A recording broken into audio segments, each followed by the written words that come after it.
This is our second video in the Exactly series for Common Core Mathematics when they are asking us to find out exactly how many ones, exactly how many tenths, and exactly how many hundredths. If you've already watched part one, then you will have the basic idea of it. So we're going to highlight whichever place value is written. And based on that place value, we will take that number and everything forward of it or to the left as our exactly part. The part that's left behind will be the fractional part. So for example, if I was asked exactly how many ones are in this, I highlight the ones place. So there are exactly 7, and then this is our fractional part, which is left over. So 7.42 ones. All right. When they ask us to do it for the tenths, we now want to highlight the tenth spot. Okay. Our answer isn't just 4, though. We want to take everything in front of the 4. So this is how many tenths total we need, and this is the leftover fractional part of a tenth. So we are going to have 74.2 tenths. All right, let's do the last one. If it asks for hundredths, we want to highlight the hundredth spot, take everything in front of it, and if there's anything left behind, that would go behind the decimal, but here it'll just be 742. Okay, let's do one more. All right, you can see that in the second example, I actually have it all the way to the thousandths, even though I'm only asking about ones, tenths, and hundredths, but this is going to the thousandths. So we're going to use our highlighting game.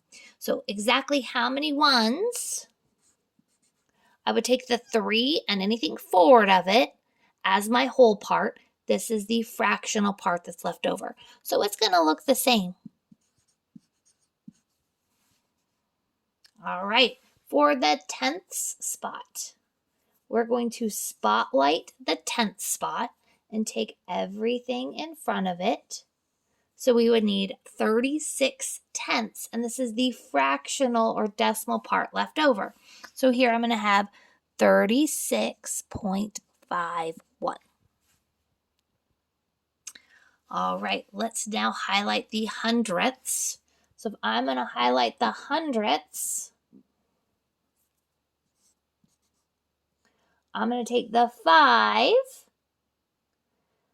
and the 6 and the 3 in front, and the 1 is the fractional part left behind. So here it's 365, and we have 0.1 or 1/10 of a hundredth left. Okay. If you're looking for an activity of how you might get students to think about this, definitely it works well with the metric system. Base 10 converting between milliliters and centiliters and deciliters and then just liters. That idea of moving left to right will definitely work. You could try to use dollars, dimes, and pennies. The only real problem I have with that idea is we don't really have a fraction of a dime unless you're thinking of, hey, I'm going to need exactly 36 dimes, but I'm going to need just a part of a dime. So it kind of works, but not quite. It might get you at least to the whole number part in front, but the fractional or decimal to the left is going to be, or sorry, to the right is going to be a little bit confusing. So I caution if you decide to use that as a way to do it.